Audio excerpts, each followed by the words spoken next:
Welcome to the Johnny Dell Football Academy podcast on the channel that's trying to answer the whys and hows of the game by talking through and dissecting game film and diving deeper to explain why the X's zig and the O's zag.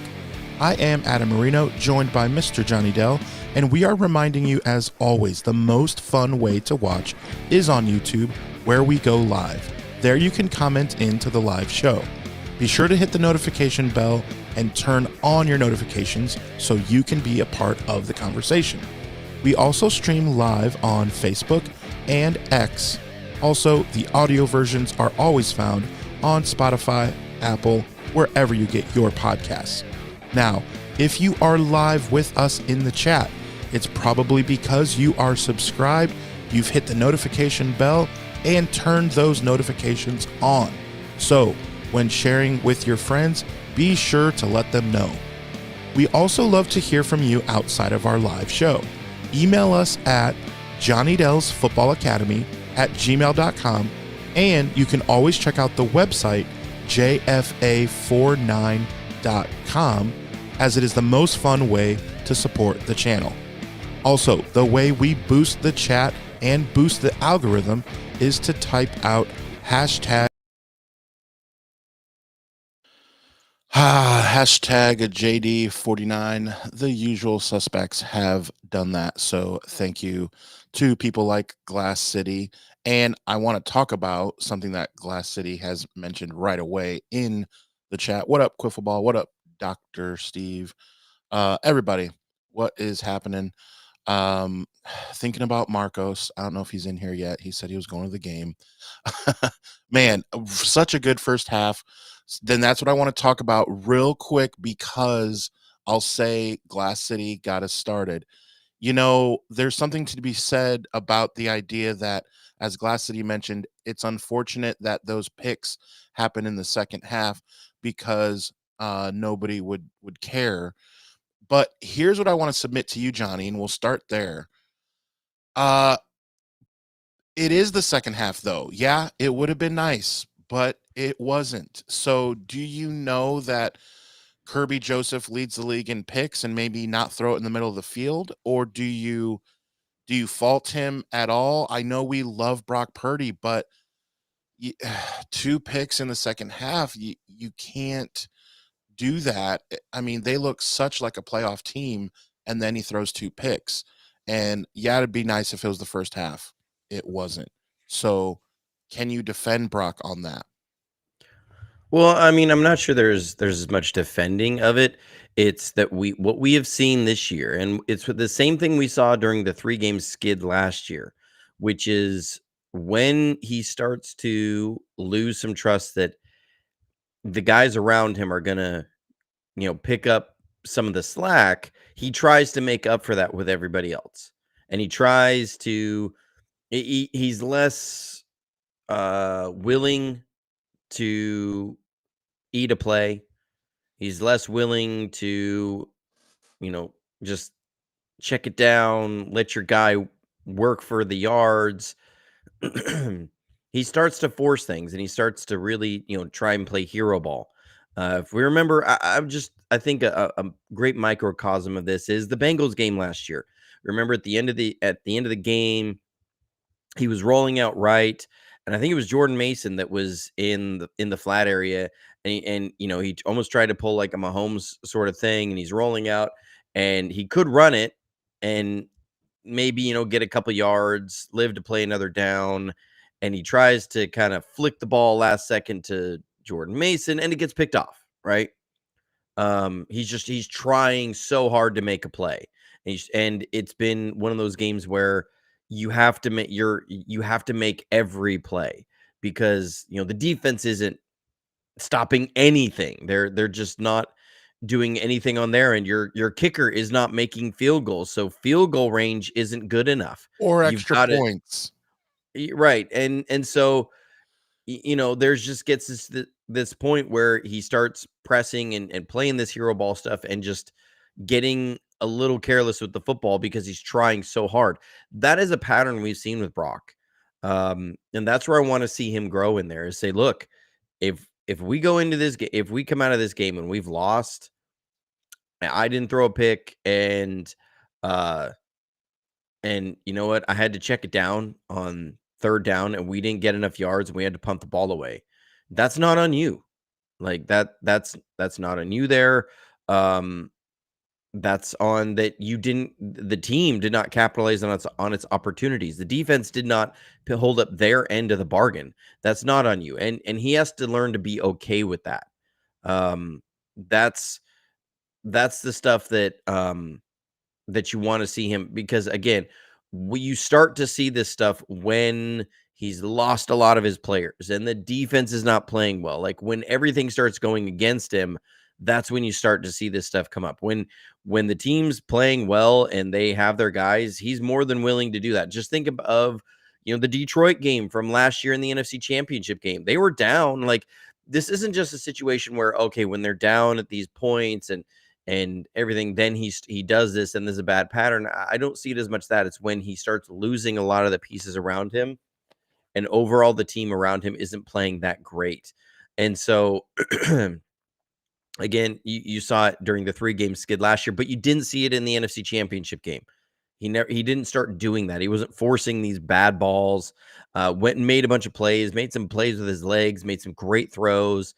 The Green Bay game, and this is the irony of that whole thing, is that there was a bunch of people who were all in their fields and all yelling and all getting all over on Brock Purdy's game-winning drive against the Packers last year in the playoffs, that he was just a check down merchant.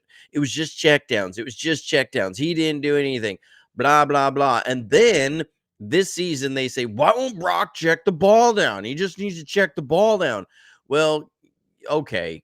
I'm not going to listen to you at this point, because last year when he did, you just sat there and bagged on him because he threw checkdowns, and now you're bagging on him because he won't throw checkdowns.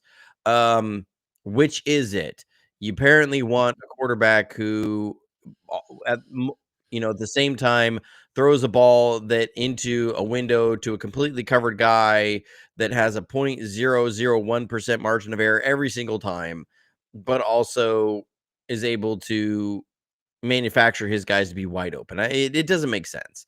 Um, and so, I think the positive that you can look out of that is dude only had 8 completions and 2 of them were picks. Outside of that, 77% completion, 377 yards. Yeah. I mean, four tutties. like, yeah, he scored 4 touchdowns. I think when a quarterback is scoring 4 touchdowns and throwing for 377 yards and he's got 2 picks in there, he's not the reason you lose the game. He's not. Now, is he part of the equation? Yes, but he scored more points than he generated for the other team. So, in there, your quarterback did enough for you to win. Um, I think looking at that he completes 77% of his passes, scores 4 touchdowns, throws for 377 yards behind an offensive line that basically had 2 practice squad guys playing. Yeah. That is pretty impressive. So I think if any other quarterback had that performance behind that offensive line, that is any one of the I guess you could name 4 different guys that if they did that behind that line, everyone would sit there and be defending them all day long. I don't think there'd be many people who would look at that, and if anybody made a pejorative comment or statement about their performance, everyone would immediately say, "Yeah, but look at the offensive line he was playing behind." Um, and everyone go, "Yeah, okay, that's fair." So I just I think that's how I feel about it. Like, yeah, the picks are not great, and this has been part of a pattern that we've seen from Brock Purdy, but it's also not a situation where I say this now disqualifies him as a franchise quarterback. This disqualifies him as our quarterback of the future. That we have now systemic issues. No, I think one again, like you said, if it happens in the first half, people don't. I think they're still gonna remember it. They're gonna go back to that and say, if Brock hadn't done that in that time, there's that. But overall, I mean, the guy played his rear end off. He outplayed Goff behind a much worse offensive line and a much worse offensive, you know, skill positions and everything than that the Lions came in with, and he outplayed Jared Goff. I mean, higher completion percentage, a lot more yards per attempt. He was at 1.9 more yards per attempt, and Zach coming in with his super chat, hitting the nail Thanks, on Zach. the head. Anyone who watched that game and thinks Purdy is a problem is a midwit. Yeah, I think that's a great way to put it. Midwit. That they're the ones who are mid, as they're going to be sitting there saying Purdy's mid. Mid Purdy and everything. What I want to see the 49ers do coming away from this is, again, it just tells me, get Brock Purdy an offensive line and watch him cook. Because I'm personally really tired of seeing our quarterbacks getting hurt behind a mid-level at best offensive line. It happened last night. It happened last night. We'll Every quarterback who has started for any length of time for Kyle Shanahan, outside of Brian Hoyer, which Brian Hoyer still only started like 6 games. Any quarterback who started more than 6 games for Kyle Shanahan has gotten hurt with the 49ers. I mean, for real. Yikes. CJ Beathard has gotten hurt. Yeah. Jimmy G got hurt multiple times. Nick Mullins got hurt, had to have Tommy John surgery. Brock Purdy, Trey Lance had his ankle broken. Like, at some point here, you have to say this isn't just luck anymore. This is a systemic problem in that we don't value our offensive linemen enough, and they've got to get help on the offensive line. They just have to. Like, you can't turn around and this offseason pay Brock Purdy $55-60 million a year and then not protect him. And that's a serious problem. And you just can't keep doing this. You can't keep having your quarterbacks, because that's also what leads to those bad picks. Is eventually your quarterbacks wear down mentally throughout the game of keep getting clocked in the face. And because that was one of Jimmy G's problems, right?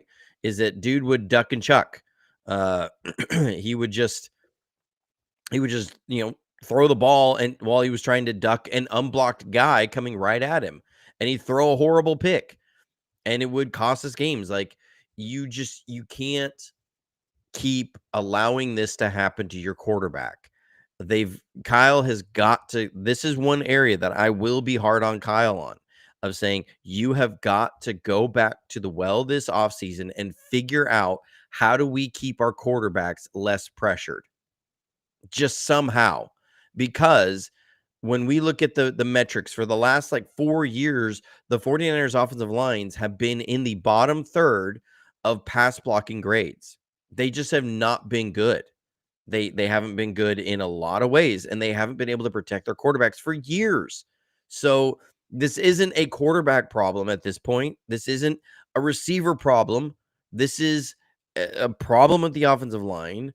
And somewhere in here, I think they need to look at Chris Foerster. I think that there's problems here in guys being prepared, and whatever they got to do, they have to take a long, hard look at this, and also say something has to change. We cannot, that next year we have got to be the best we have ever been, and it can't be close, in protecting our quarterbacks.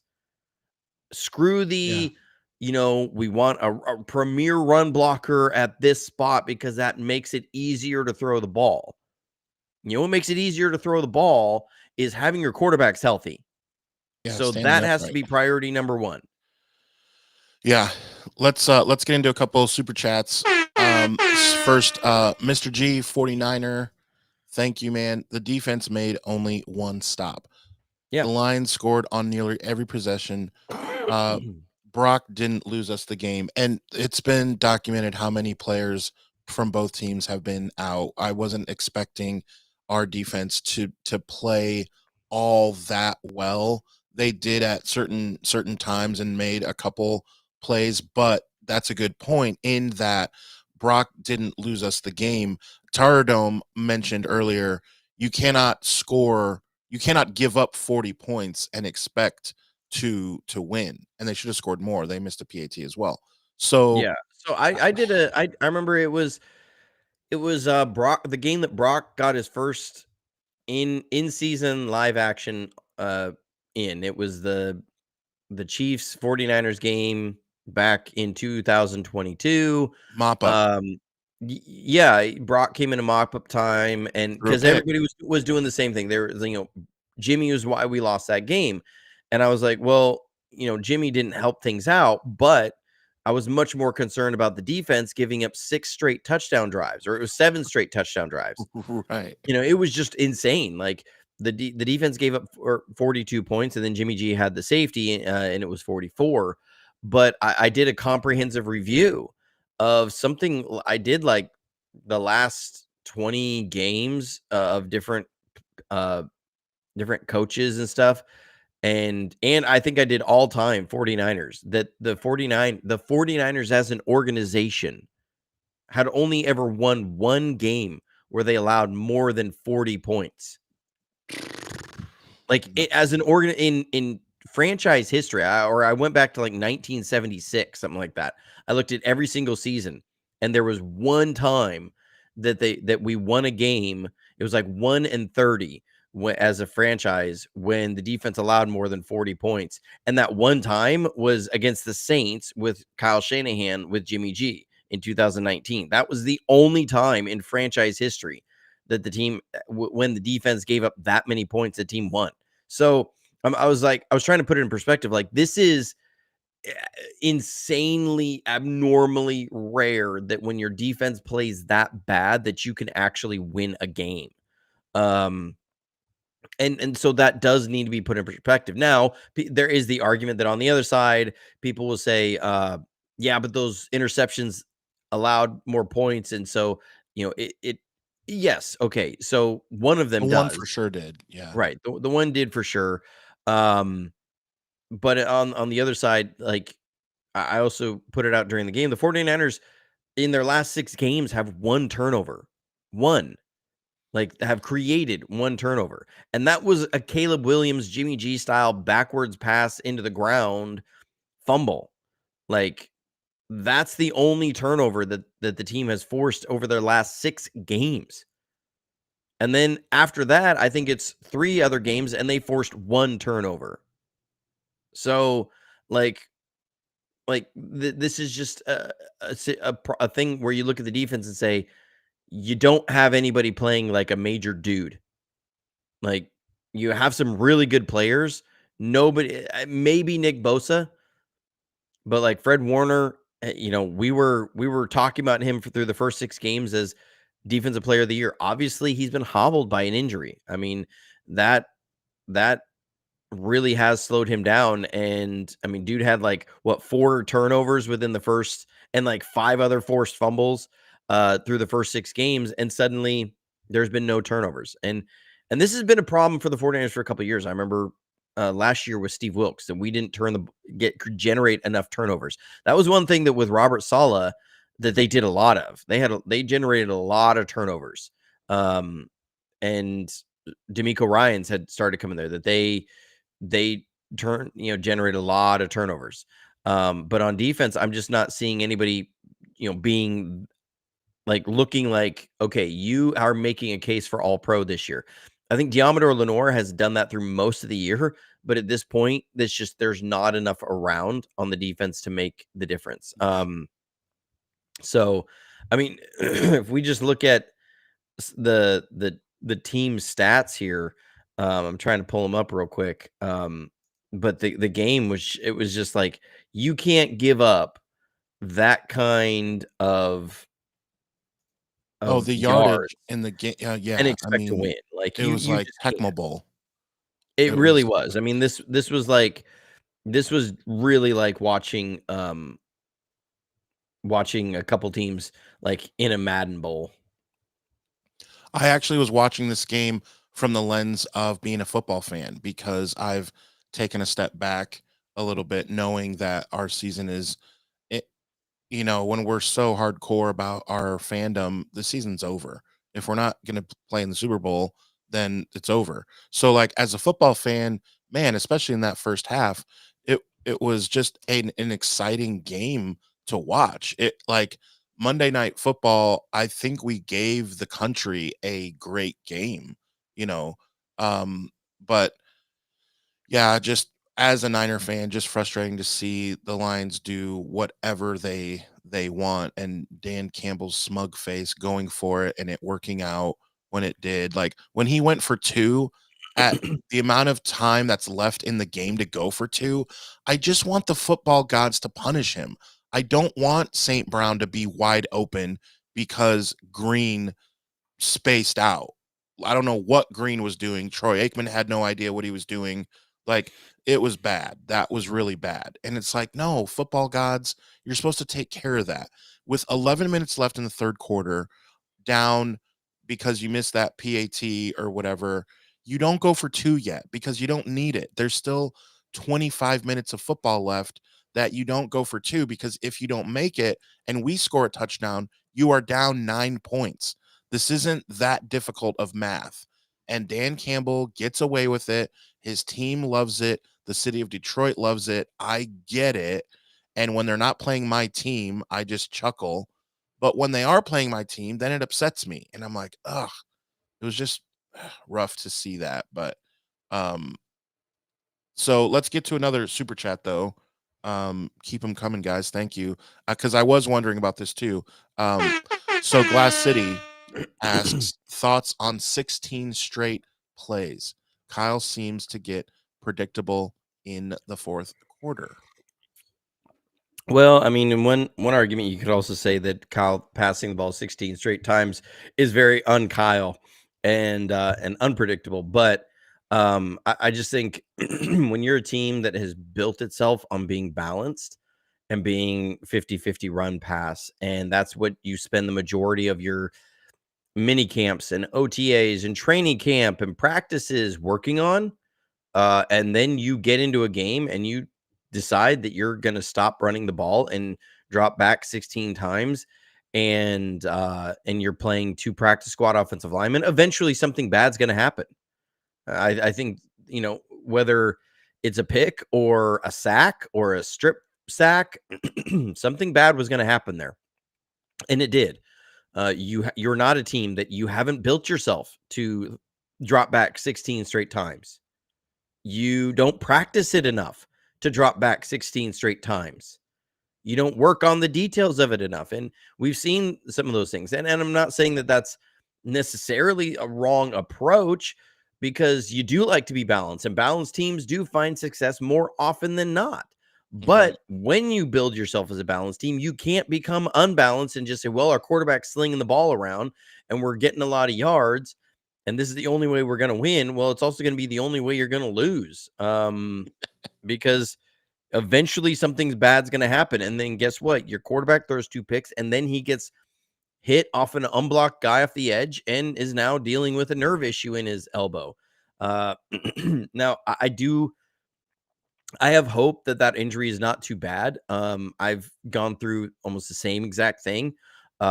And I posted it on my X last night, and then and it was before I even saw the presser, before the presser even happened. The game was still going, because I saw the replay of a face mask going into Brock's elbow. And so I posted, I said, just my opinion, but here's what I think happened. As someone who's taken a face mask to the elbow, that like I had it happen. It was in practice. We were about to play this team that ran the Packer sweep all the time. And so our coaches had developed this drill where they simulate the two pulled linemen and the sweep, and they were just trying to get the defensive linemen to make a pile. So they're getting them to, dive at guys' hips and just make a big pile there, and linebackers to just dive over the pile into the running back for a stop. And so I was the running back in that drill and took it off, and a guy dove face first into my elbow as I was, was bent holding the ball. And I immediately let go of the ball when that happened. Felt because I had no strength in my hand, and felt it like he described. It was like your arms on fire. I couldn't feel anything, like as far as to the touch in half my hand, from my middle finger to my pinky, and then in the palm. And and I thought I'd broken something in my elbow. I was really concerned that I'd just broken my elbow. So I sat out and I was over the side. And if you've ever hit your funny bone, it was like a really, really, really bad version of that. Like magnify that by 5 or 10. And that's what it was like. And it just wouldn't go away. And it makes your whole arm hurt. And I couldn't really squeeze. I could only squeeze with a couple fingers because it's just the whole hand is messed up.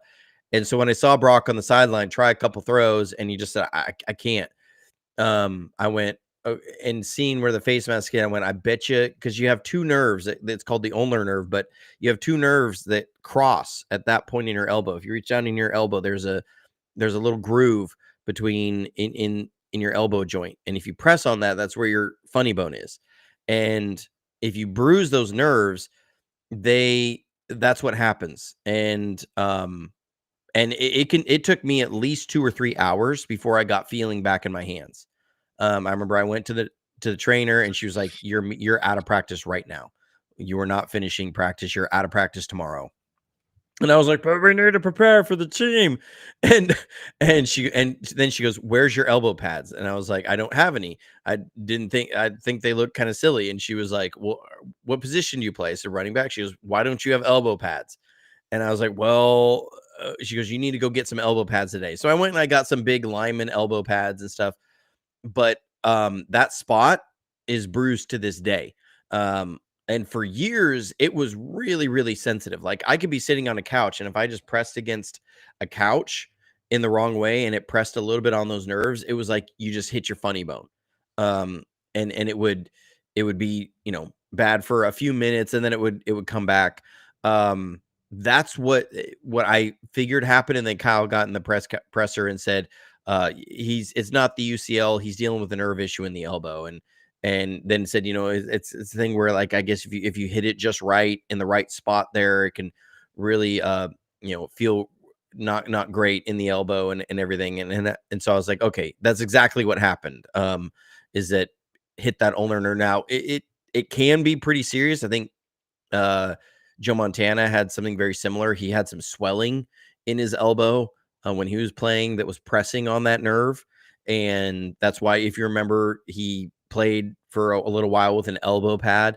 That was why Brad Johnson from the Buccaneers, he had the same thing. He had damaged that ulnar nerve. And so he played with elbow pads.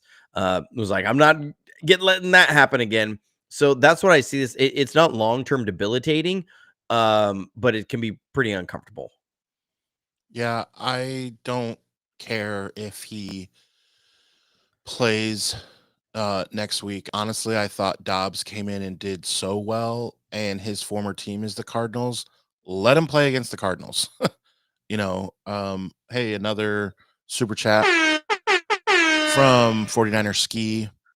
This is why we lost the last 6 of 7 games, to preserve our number 11 seed in the draft. Just one more almost win to go.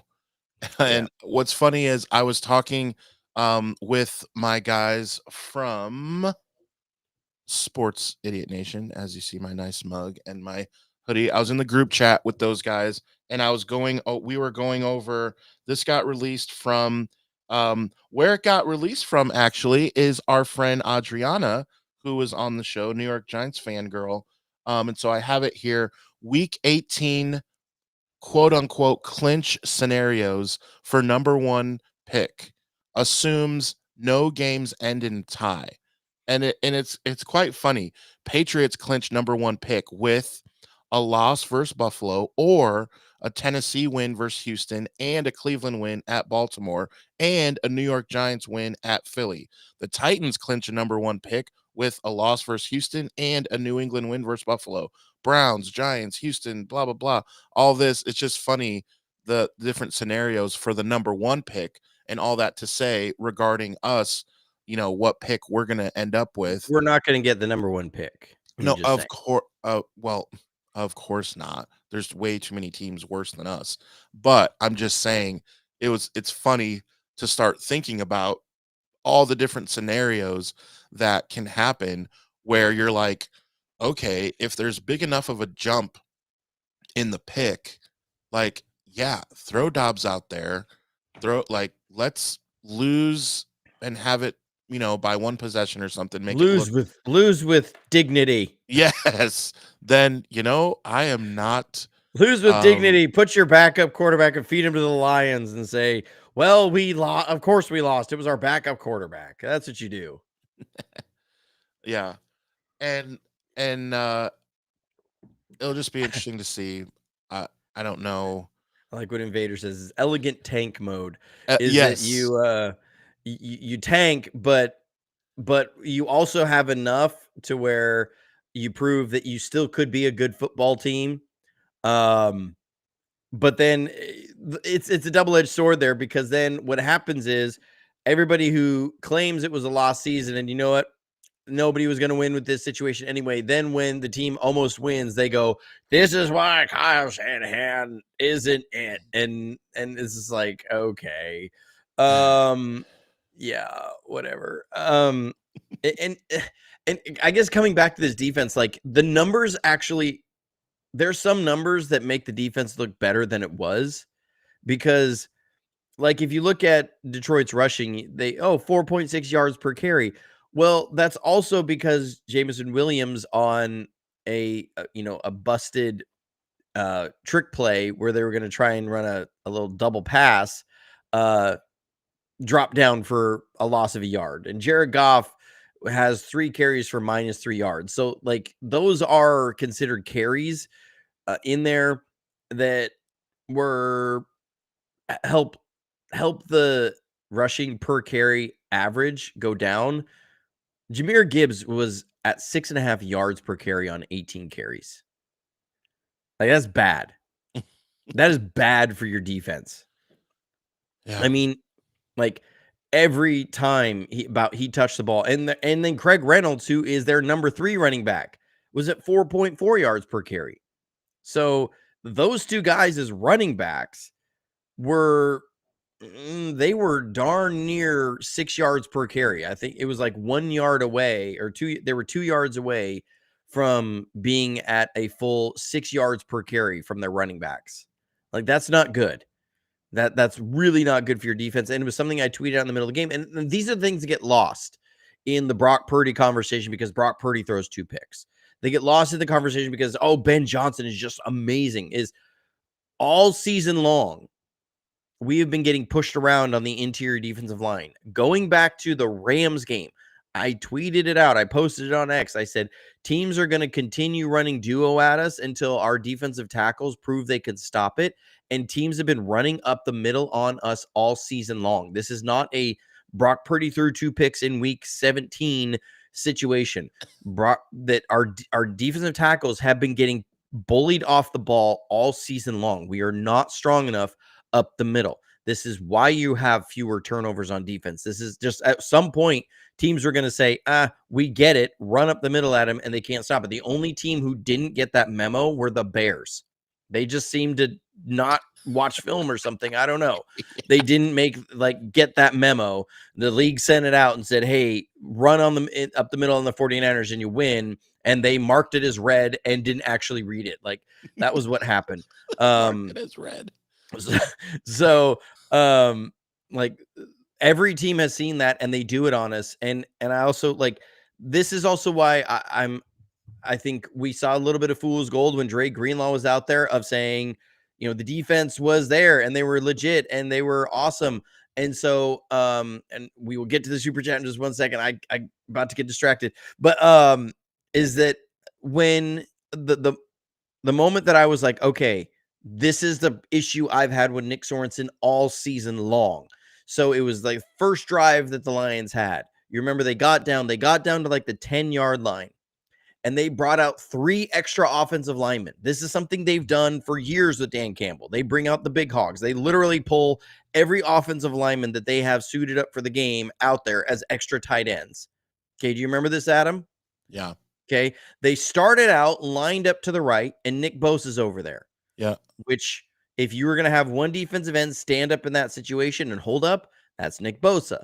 On the other side, you have Leonard Floyd, who is 40 pounds lighter than Nick Bosa and is is one of the smaller defensive ends in the league. And the Lions present this, and then they shift all 3 offensive linemen over to Leonard Floyd's side. And I was sitting there going, they're running right at Leonard Floyd. Like the moment that shift happened, I was like, they're running at Floyd. They're running at Floyd. They set that up to run at Floyd. Every coach within 800 miles knew when they did that they were going to run at Leonard Floyd. And what did they do? They ran at Leonard Floyd. He got driven to the goal line, and they got down to the 2-yard line.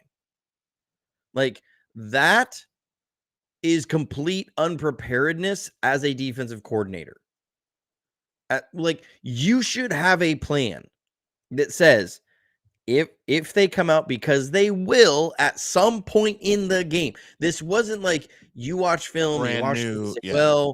well, and you say, well, there's about a 6% chance that this happens in the game. So this is going to be one of the last things we prepare for. No, this is at some point in the game. They are going to do this. They're going to do this. This is not an if and or but at some point. So we have to have a plan for when this happens, because this will happen in the game. You had no plan. You had no plan. There was no counter to that. Like, that is complete failure as a defensive coordinator. You were not prepared for a moment that you had to have known or should have known was going to happen. They do it every game. That is inexcusable to me. That's the stuff that when I see that, I go, I'm over you. Like, I was over you 4 weeks ago. I'm over you now. Before the bus in the fourth quarter, like, I saw that and I was like, you were so unprepared there. Your team was unprepared. You should have had this was, and because we've seen the same thing throughout the year. The Bills game, I remember they brought in a 6th offensive lineman as a tight end and ran 3 wide receivers, and we kept countering that in the snow with our nickel defense. And we had Jair Brown on the line in an under front against a 6 offensive lineman as a tight end, and he was getting driven 5 yards off the ball. Like, that is not putting your players in a position to succeed. When players and coaches talk about, what does this coach do well? Well, he puts players in their best position to succeed. That is not doing that. And he hasn't done that throughout the entire year. And that's what's frustrating. And I see that and I say, I'm done with this, because you are starting to play this like it is Madden, which is frustrating because you are a player and you should understand that you just can't be asked to do everything. You need to be asked what you do well.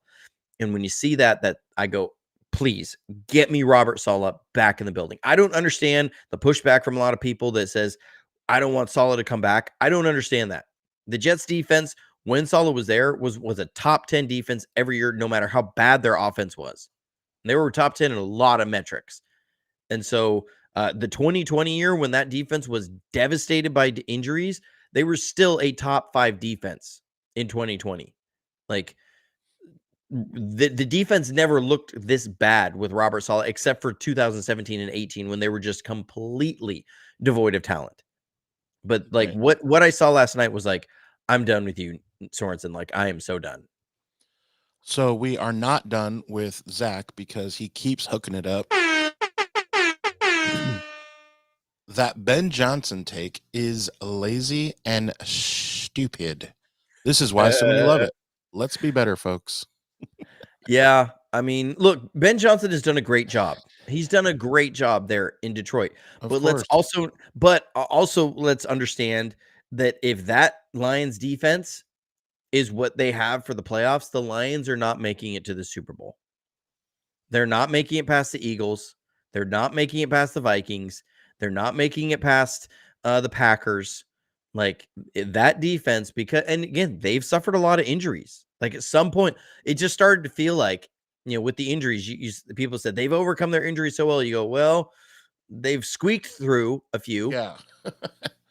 And the difference was that, they've had some gifts given their way. Like, when Jared Goff throws 5 picks and they still win, like, that is immeasurably rare. Yeah, good luck with Jeffries next week on Sunday Night Football. Right. So, I mean, like Jefferson, I mean. if you're Minnesota and you're looking at that game, are you saying this is the same Lions team that we faced early in the year? No. Like it's not. And so uh I just I'm looking at this and saying, okay, does that Detroit defense that gave up 400 yards passing last night, are they a Super Bowl defense? No, they're not. No, not now with Not all the injuries. no. And so you go, okay, if the Lions fall short again, because remember, the reason Ben Johnson wasn't a head coach this year was largely because of a complete falling apart on offense against the 49ers.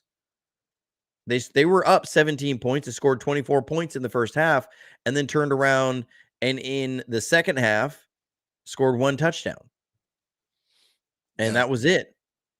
And that part of that cost Ben Johnson a head coaching job. So you go, okay, recency bias is a thing.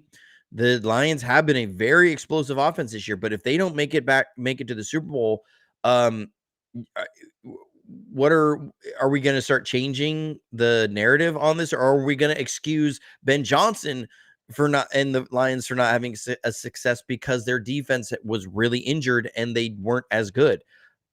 Okay, well, the moment you cart that excuse out, then that's got to cover Shanahan and the 49ers as well.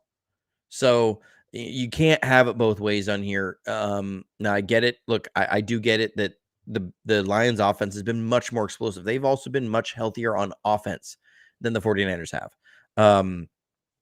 They built their offensive line. That's part of why they've been able to weather some of these injuries. But I mean, they had Amon-Ra St. Brown, and we did not have Brandon Ayuk. That's a difference in the game. It's a big difference in the game. I mean, it was great to see Ricky Pearsall, though. Ricky Pearsall, looking like he's starting to connect. I think it was the first one-handed catch he had. That's the same route that Brock threw a pick on against the Chiefs, where that Ronnie Bell was running that route. And so it's good to see that trust being formed there. And Ronnie Bell was running that route at that point because Brandon Ayuk was out of the game. And so, seeing that trust is and that connection there with Ricky Pearsall starting to form is a good thing. That is good leading into Really good next season. That's a really good thing. You get that with Brandon Ayuk. If he can, come back even, 90% of who he was by November of next year, then the 49ers are looking like a good team. And you're going to need Ricky Pearsall through the first 3 months of next year of being a really good player. You need that. You really do need that. So that was really great to see. And to see the offense just chugging and moving and doing good things. So, the Ben Johnson, like Zach said, it's just, I think it's a take that Ben Johnson deserves a lot of credit. Look, there's a lot of creativity there with the trick plays and stuff, but they're also just a very sound defense or sound offense. Now they've generated some explosives with their trick plays, but they can only get to those because they do their staple plays really well. Right. That's the part that's the part that people forget a lot of times. Like, you can come out with a trick play every single play, and what's going to happen is you might hit 2 or 3 of them, and then something really horrible and bad is going to happen. 17 yards on one because people stay at home now, and the reverse doesn't reverse. Right. So you have to do the staple things really well, or those don't work. And that's what we've seen from the Lions, that they've executed their staple plays well. Jahmyr Gibbs getting 6.5 yards per carry. That helps. And these are not, trick runs with him. It's just they're running on your defense and there's gaping holes, and that creates all of these great opportunities elsewhere. It really does. So, and we've seen that over the years, with Christian McCaffrey and Deebo Samuel, when you have guys that are electric and you can hand the ball off and you can get great, that they are a legitimate threat. And because people will say, well, the yards per carry between this year and last year are the same between the 49ers. Well, no, but it's not the same though. You don't have the same threats that teams are worried about, because it's not the initial punch that you're losing, it's the counter punch. Because last year teams were so worried. You had a lot of 2 and 3 yard runs because teams would overcorrect so much to prevent Christian McCaffrey from getting that 65-yard explosive. So because they overcorrect, then all your counters are wide open. And it looked more like last night was what the 49ers offense used to look all the time. Because when a team was depleted on defense and they have to invest more resources into stopping your run game, then the play action passes and all those are more open. Well, most teams we've been playing this year haven't been as depleted on defense as the Lions, and they don't have to devote as much resources to stopping the run. And so your yards per carry can look okay because every once in a while you do get a run in there because they're not devoting as many resources. But guess what? Your counter punches aren't there because teams aren't worried about that 65-yard explosive. They're like, if they get 5 yards, we'll live with that. Like, right. But what we're not going to do is let Christian McCaffrey change the game. Like you don't have that anymore. And so when you can do all these trick plays, Ben, it does help. But now, again, that's not taking away from Ben. Ben Johnson has done a great job. I think he is one of the better offensive minds in the game. I think when we talk about best offensive minds in the game, we're looking at like Andy Reid, Kyle Shanahan, Ben Johnson, Sean McVay. I think those are, your really bright offensive minds. A guy like Kevin O'Connell, I think is making a case for his name to be in that same category. These are just what you generally see from these teams is sound football. The 49ers obviously this year have not been that, but that's the outlier. And I'm just personally kind of over the Shanahan, Ben Johnson kind of thing. Lisa with the super chat saying, so we're going to have a new defensive coordinator? Probably. We're probably going to be on our 4th defensive coordinator in 4 years. Frustrating. I mean, it is, but 4th quarter scoring. John Lynch showed how frustrated he was. Glass City mentioned that. Oh, yeah. Like, you could just see when Green busted just that coverage. Like, again, when they went for 2, I talked about that. Like, I had the same reaction. Like, guys, they're 2 yards away. What is Renardo Green doing 6 yards back in the freaking end zone? What are you doing over there? It looked like it was cover 2. I'll have to, verify on the film. It may have been Palms coverage, but it looked like it was cover 2.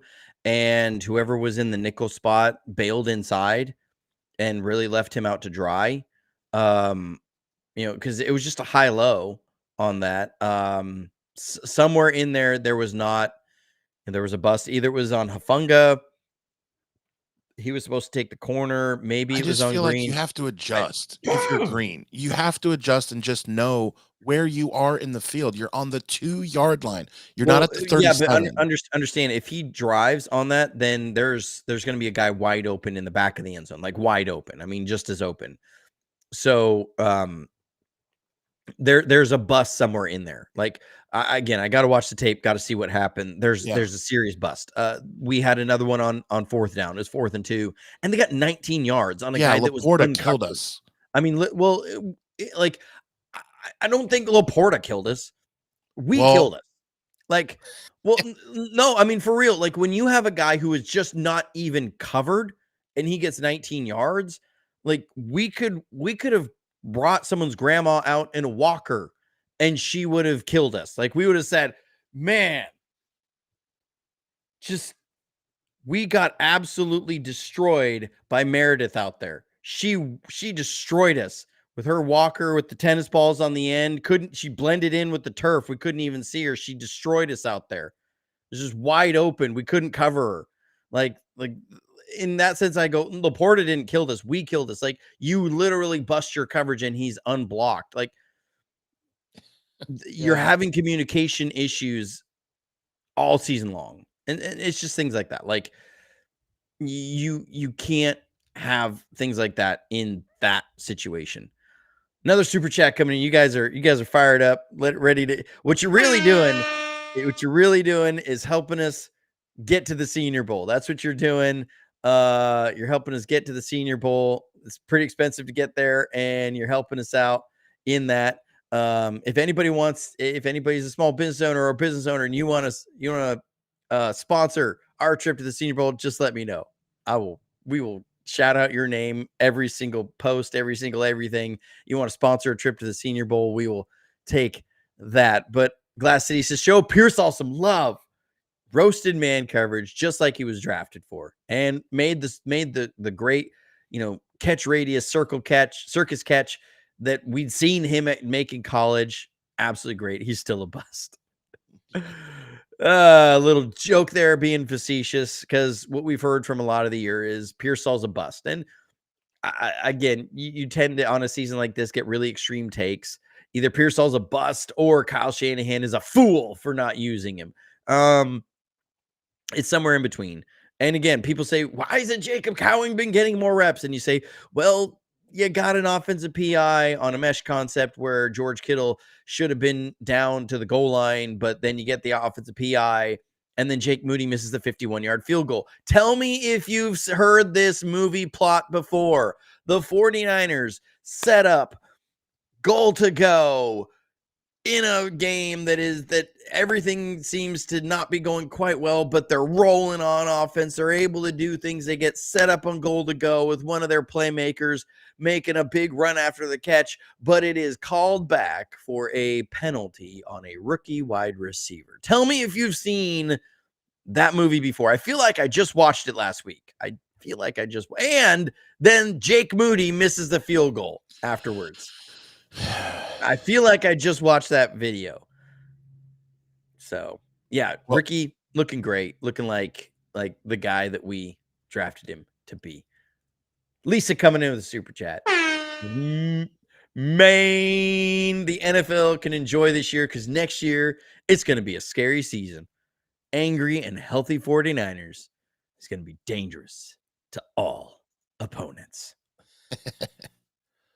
That's the idea. That's what the 49ers are going to do is they're going to be so dangerous next year. They're going to bring back the movie previews guy voice. Like that's what they're going to do. In a city. If you remember, like they like trailers now are like mini versions of the movie. They didn't used to be like that. There used to be like the preview guy. He in his voice, he would always be out there in a world. Yeah. One man, one desire. One team that everybody thought was dead has now come back with a vengeance. Shout out to Pablo Francisco. Remember him, Johnny? Yes. He would do that. Remember? He had the previews guy voice, Pablo Francisco on. And he would make fun back when Comedy Central used to actually host stand-up. Yeah. That was so good. Yeah. Sorensen's counter punches were more like ear bites. That's what they really were. Another 90s throwback reference. Cornelius coming in with a super chat. Yeah, Sorensen, just his counter punches, they've been getting him into arm bars. That's what they've been doing. Like he tries to throw a counter punch and it's just everybody knows it's coming. They get him in an arm bar and then he's got a broken arm and then we lose. That's what it is. Also, super chat from another one from Glass City saying watching Mustafa sprint across the field.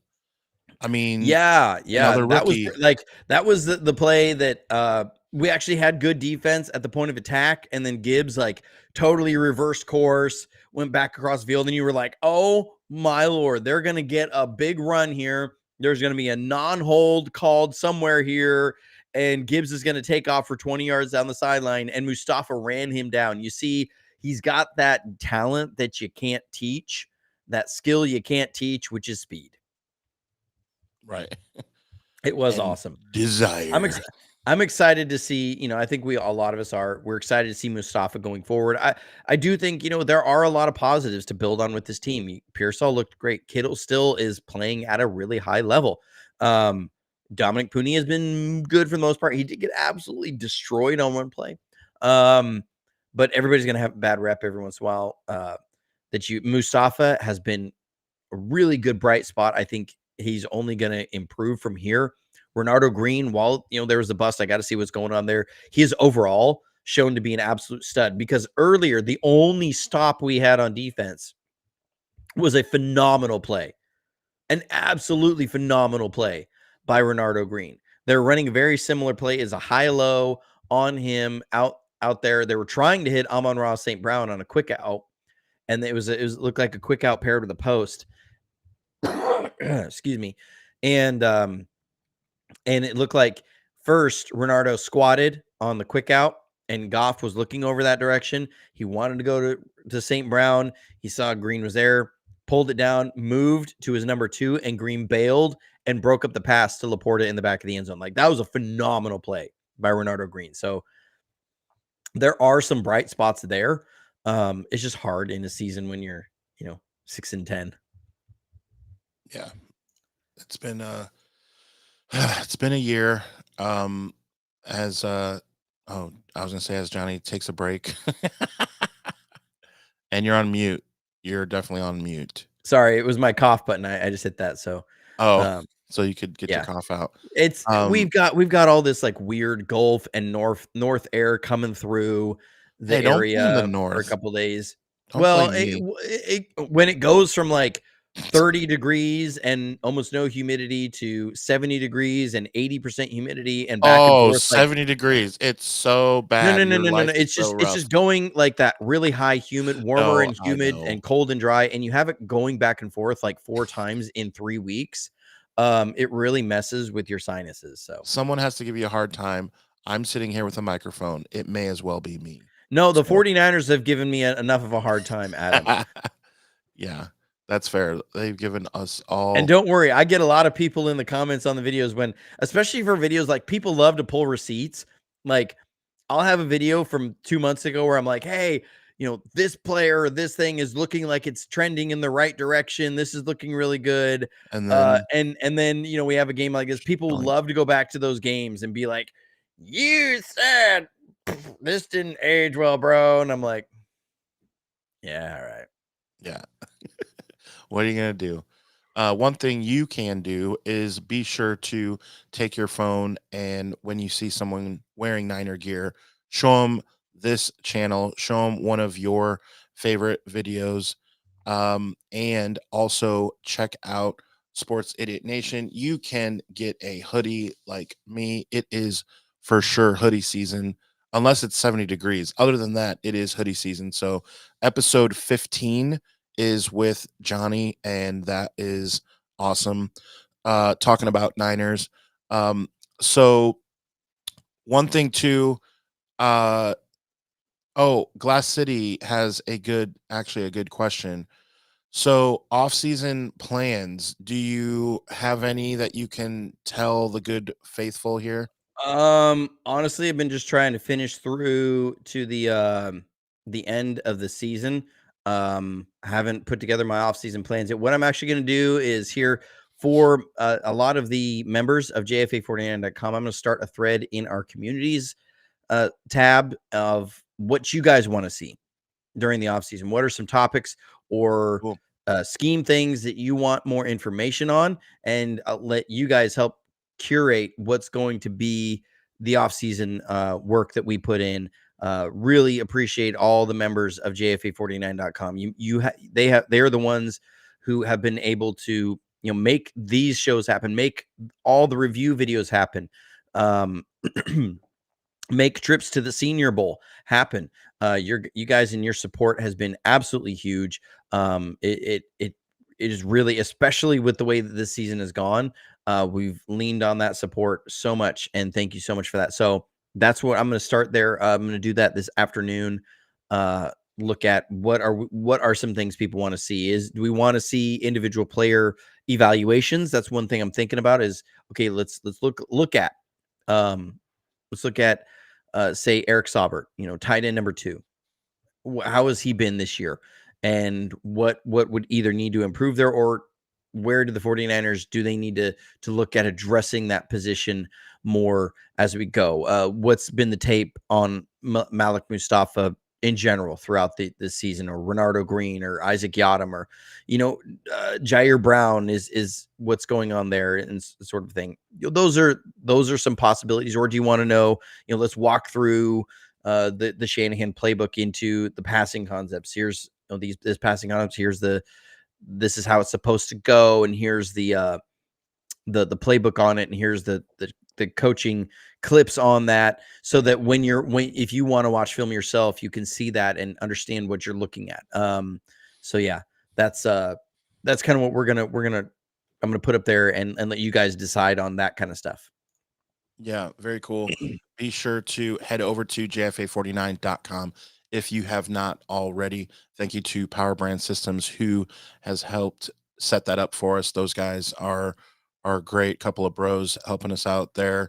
Be sure if you have a small business, Johnny mentioned earlier, if you have a small business that needs help with website and creating your sales funnel, things like that, Power Brand Systems is the way to go.